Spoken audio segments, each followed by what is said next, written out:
Selamat siang, Pak Pokja Pemilihan Pembangunan Lanjutan Gedung Perkuliahan S1 FMIPA Universitas Gadjah Mada. Pada siang hari ini, perkenalkan, nama saya Dedi Martiano, STMT, yang ditunjuk menjadi Project Manager apabila pekerjaan ini dimenangkan oleh PT kami, PT Sinar Cerah Sempurna Semarang. Alamat Pokja Pemilihan pada pekerjaan ini yaitu Kantor Pusat Pengadaan dan Logistik, lantai 3 Sayap Timur, Gedung KPT UGM, Bulak Sumur, Yogyakarta. Nama pekerjaan yang ditandurkan yaitu pekerjaan pembangunan lanjutan gedung perkuliahan S1 FMIPA Universitas Gadjah Mada. Proyek singkat pekerjaan ada persiapan, struktur, arsitektural, mekanikal, elektrikal, dan plumbing. Kita mulai dengan manajemen proyek. Itu sebagai berikut: dikelola oleh satu tim manajemen yang dipimpin oleh kepala project manager, dilengkapi dengan subkontraktor. Demikian juga ada supplier material lokal. Selanjutnya, pengendalian proyek ini yang kami lakukan di lapangan, di mana ada pengendalian proyek yang dibagi menjadi pengendalian waktu, biaya, dan mutu. Pengendalian waktu dari time schedule dan network planning, kemudian pengendalian biaya biasanya ada MC dan CCO, kemudian pengendalian mutu ada kualitas bahan material dan pekerjaan. Kemudian dari rencana pengendalian waktu ada PPS atau rencana schedule rencana, kemudian ada soft drawing, gambar yang akan kami lakukan yang diizinkan melalui MK. Kemudian ada izin pelaksanaan pekerjaan yang tadi dilengkapi oleh soft drawing. Selanjutnya ada pengajuan material atau approval material. Ini lokasi proyek lengkap dengan lalu lintasnya. Kemudian ada penempatan fasilitas proyek, di mana di dalamnya ada stockyard, kemudian ada direksi kit yang dilengkapi dari kontainer 40 feet untuk direksi pelaksana, kemudian ada untuk direksi pengawas, untuk ruang rapat, kemudian ada gudang. Selanjutnya mobilisasi, di mana dibagi menjadi mobilisasi alat, material, dan personil. Next, kita lanjut kepada bagian utama, yaitu metode pelaksanaan. Kita mulai dari pekerjaan. Kita masuk pada bagian utama, yaitu metode pelaksanaan pekerjaan struktur, di mana dipersyaratkan menggunakan simulasi metode BIM atau Building Information Modeling, di mana kita mulai dari struktur bawah, pekerjaan PLK, bobot pekerjaan PLK, dan selanjutnya sampai lantai atas, sampai pada pekerjaan atap.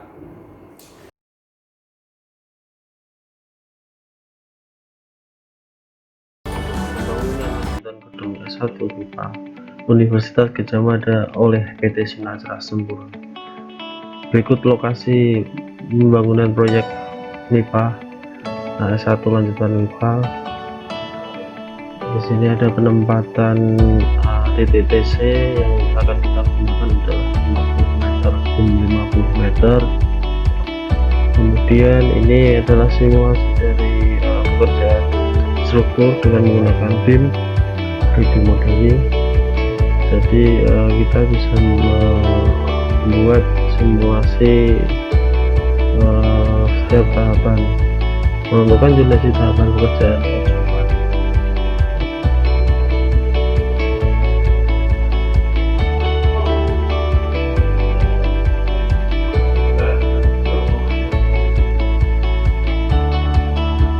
Kemudian BIM ini juga dapat menghitung kondisi sebelum pekerjaan dengan kondisi take off, sehingga kondisi yang dibutuhkan dapat fix.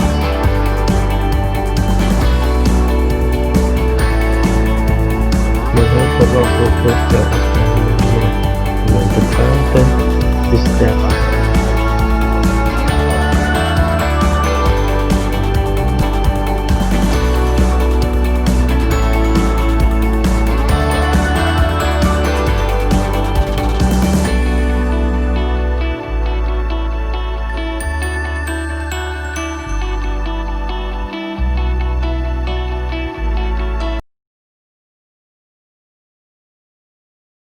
Kemudian kita masuk kepada pekerjaan struktur. Satu dimulai dari galian tanah, galian basement, kemudian ada pekerjaan anti rayap, kemudian ada pekerjaan galian fondasi dan slope, dan urutan tanah kembali. Galian basement, seperti kita ilustrasikan dalam gambar seperti itu. Ya, galian basement, kemudian ada pengangkutan dengan dump truck, kemudian ada galian fondasi rail cap. Selanjutnya pekerjaan anti rayap, ilustrasinya seperti itu. Semprot pada dinding galian, kemudian dasar plat lantai, dan sebagainya. Kemudian kita tutup dengan urutan tanah kembali dan dipadatkan. Kemudian pekerjaan bor pile. Pekerjaan bor pile dimulai dengan alat-alat mesin bor pile dengan track, lengkap dengan leader dan mata bor crossbeam diameter 80 cm. Kemudian dibantu eskavator 20 ton, peralatan ukur, peralatan petukan besi, konkret pump, mixer truck, dan pompa air. Ilustrasinya seperti itu. Titik-titik kita setting dulu, kemudian setting alat di titik yang kita tentukan, kemudian pasang bor, kemudian pasang casing untuk menjaga supaya tanah tidak longsor. Kemudian kita pasang setting down, pembersihan bor pile, kita masukkan pembersihan dengan alat roller pen, kemudian kita pasang pipa tremi, kita cor, masukkan beton, kemudian setelah selesai kita angkat ke penuh, kita ambil casing, kemudian melanjutkan kepada tahap berikutnya, yaitu pekerjaan fondasi, slope, dan big lift. Yang kita perlukan di sini alatnya adalah alat petukan karet batu dan kayu, bar cutting, bar bending, concrete mixer, concrete pump, concrete vibrator, dan kompresor. Kita siapkan galian rail cap, kemudian loading background truck untuk pembuangan ekses tanah. Kemudian yang kita lakukan juga bobok kepala bor pile untuk kita bisa sambung connect kepada pembersihan lantai di atasnya. Seperti itu ilustrasinya. Pekerjaan backcasting, batako, dan lantai kerja. Lanjut pekerjaan slope dan plat lantai, di mana kita juga persiapkan slope dengan menggunakan backcasting dan pembersihan dimasukkan, kemudian dicor. Lanjut kepada pekerjaan struktur atas, sama kurang lebih alat yang digunakan. Next kita mengerjakan kolom di mana ada marking satu kolom, ada spek kolom, kemudian ada tulangan sengkang, kemudian tulangan tekan yang kita connect, kita ukur untuk penyesuaian supaya kolom itu presisi ukurannya. Next kita setting seperti itu, di mana kolom yang backcasting, kolom yang kita gunakan itu adalah sistem. Next, kemudian kita lanjut kepada pekerjaan dinding basement atau shear wall, seringkali mungkin kita sebut seperti itu, yaitu besi dinding penahan tanah. Kemudian pekerjaan balok dan plat lantai seperti itu, casting dan lain-lain. Next, terus bertingkat sampai tingkat paling atas, di mana di atas digunakan fabrikasi tangka atap baja atau IWF. Jadi metode yang kita gunakan, kita persiapkan di bawah, kemudian baru kita lakukan erection menggunakan bantuan alat tower crane. Kita masuk kepada metode selanjutnya, adalah pekerjaan arsitektural. Pada pekerjaan ini juga menggunakan metode BIM, demikian seperti pekerjaan struktur tadi. Ini adalah contoh dari apa yang dilakukan nantinya di pekerjaan metode BIM ini, pemodelan. Ada desain yang struktural seperti ini. Nanti kami akan sertakan mengenai pemodelan tim itu.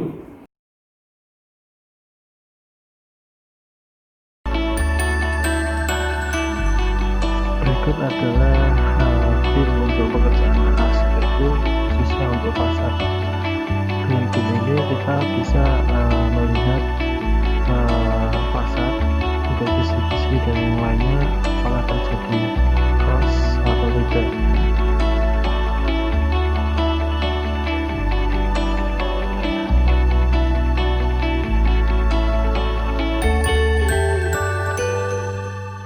Dari BIM ini juga bisa kita lihatkan instalasi mechanical electrical khususnya yang produk, misalkan untuk kabel tray, instalasi ground dan sebagainya.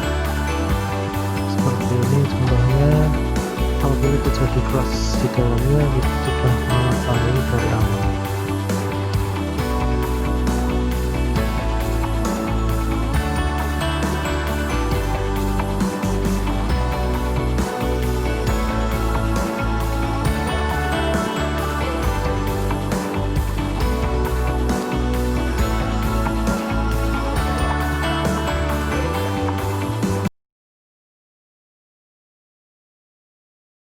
Baik, kemudian apa yang kita kerjakan di pekerjaan arsitektural? Satu, itu pekerjaan data ringan, pemasangan data ringan dan lain-lain, material dari silikon, kemudian semennya U, kemudian setelah itu pekerjaan restorasi, dan kemudian dilanjutkan pada pekerjaan pintu dan jendela, di mana materialnya adalah aluminium dari YKK, kemudian dari kacanya ASAIMAS. Kemudian kita lanjut kepada pekerjaan HT atau mobil style, pekerjaan lantainya. Yang kita gunakan adalah pekerjaan lubres dari material lubres, seramiknya aman. Kemudian yang selanjutnya kita lakukan pekerjaan plafon, di mana kita menggunakan material C-board. Ada beberapa jenis pekerjaan yang kita lakukan. Salah satunya ada Frosty Menti dengan plafon akustik. Kemudian ada plafon Gibson juga sesuai dengan tinggi yang kita terima.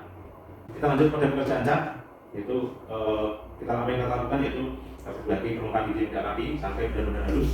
Kemudian kita lakukan berikan lapisan primer cat, kemudian baru kita topotnya.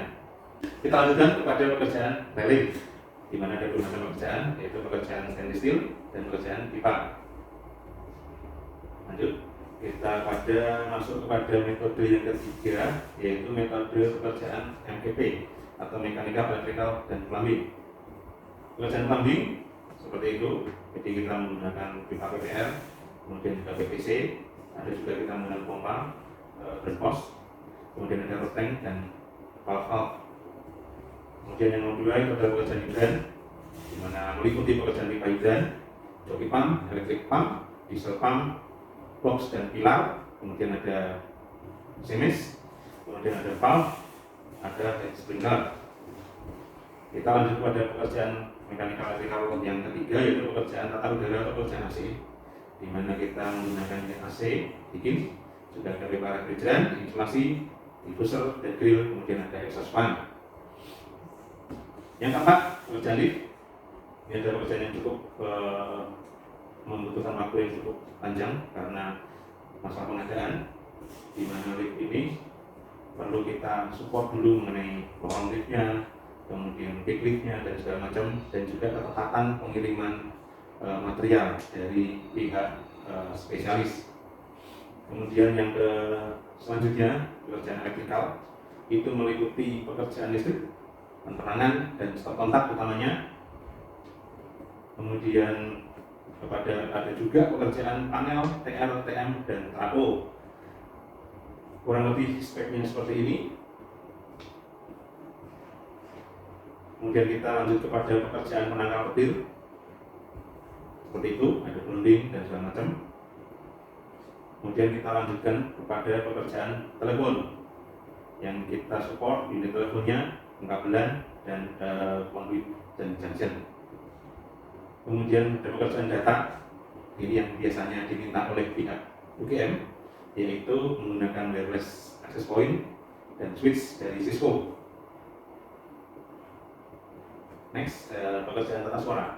Tata suara kita gunakan material Extoa, kemudian kabel instalasinya Supreme. Kemudian pekerjaan air alarm, di mana sistemnya kita menggunakan notifier, kabel instalasinya Supreme, dan kabel kontrolnya kabel metal. Satu lagi mengenai program ketiga yang saat akhir-akhir ini sering dikemukakan, itu adalah penanganan COVID-19 di lingkungan konstruksi. Adapun organisasinya sebagai berikut, yaitu sebagai ketua Satgas adalah anggota dari PPK, kemudian anggota Satgasnya itu dari kami, dan mungkin security yang terdiri dari 4 orang. Tugas Satgas ini yaitu untuk sosialisasi, pembelajaran atau edukasi, promosi teknik, metode pelaksanaan pencegahan COVID, koordinasi dengan Satgas COVID Kementerian PUPR, melakukan identifikasi potensi bahaya di lapangan, kemudian pemeriksaan kesehatan terkait potensi terinfeksi COVID-19 pada semua pekerja dan tamu proyek, pemantauan kondisi kesehatan pekerja, pemberian vitamin, pengadaan fasilitas kesehatan di lapangan, melaporkan pada PPK dalam hal telah ditemukan pekerja yang positif dan atau berstatus pasien dalam pengawasan atau PDP. Kemudian identifikasi potensi bahaya COVID di lapangan diantaranya Satgas Pencegahan COVID-19 berkoordinasi dengan Satgas di Kementerian PUPR untuk menentukan 1. Identifikasi potensi, kemudian 2. Kesesuaian fasilitas, dan 3. Tindak lanjut terhadap penyelenggaraan jasa konstruksi. 2. Dalam penyelenggaraan jasa konstruksi tersebut terindikasi 1. Memiliki risiko tinggi akibat lokasi proyek, 2. Telah ditemukan pekerja yang positif dan atau berstatus pasien dalam pengawasan atau PDP, 3. Pimpinan kementerian, lembaga, instansi kepala daerah telah melakukan peraturan menghentikan kegiatan sementara. Kemudian yang ketiga, penghentian penyelenggaraan jasa konstruksi sebagaimana dimaksud di huruf B sebelumnya di atas dilakukan sesuai ketentuan pada lampiran 2 atau tidak lanjut terhadap kontrak penyelenggaraan jasa konstruksi. D atau 4, dalam hal penyelenggaraan jasa konstruksi tersebut karena sifat dan urgensinya tetap harus dilaksanakan sebagai bagian dari penanganan dampak sosial dan ekonomi dari COVID-19.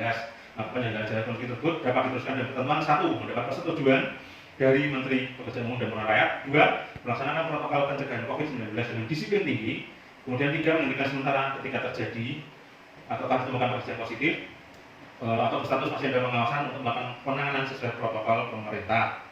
Kemudian yang selanjutnya, pencegahan COVID di lapangan tempat atau tempat kerja. Satgas pencegahan COVID memasang poster atau flyer atau digital maupun fisik. Kemudian Satgas Pencegahan COVID bersama petugas medis harus menyampaikan penjelasan anjuran kampanye promosi teknik pencegahan COVID-19.